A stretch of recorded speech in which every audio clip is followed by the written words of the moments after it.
So everyone, সবাইকে জানাই good morning. সবাই কেমন আছে? তো ঘুম থেকে উঠে পড়লাম। তো ঘুম থেকে উঠে পড়ে তো দেখতে পাচ্ছি বাইরে বেরিয়েছে, এত বর্ষা হচ্ছে, আকাশটাও মেঘলা করে রয়েছে আর বর্ষা হচ্ছে রাত থেকে। তো যাব একটু বেরোতে যাব, তো বর্ষা তো প্রচুর হচ্ছে। তো চলো কোথায় যাব তোমাদের মাঝে শেয়ার করে চলে এলাম। তো দোকানে একটা জিনিস কিনবো, একটা জিনিস কিনতে এলাম। একটু দাদু হয়, তো দাদু ফোন করছে, বললাম যে করে একটু দেরি কর, পরে একটু ফোন করছি। ঠিক আছে চলো।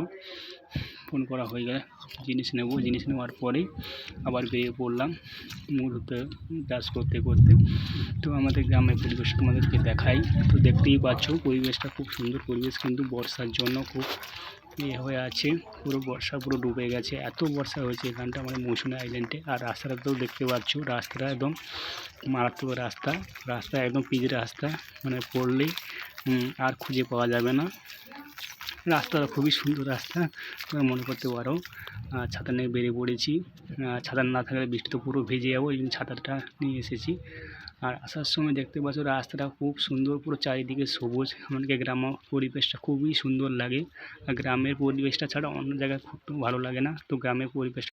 তো গাইস, সামনে তো লক্ষ্মী পুজো, তো আরও ব্লগ দেখতে থাকো, সাথে থাকো সবাইকে। তো গাইস, আরও নতুন নতুন ব্লগ দেখার জন্য আমার চ্যানেলটিকে সাবস্ক্রাইব করে পাশে থাকো। সবাইকে অসংখ্য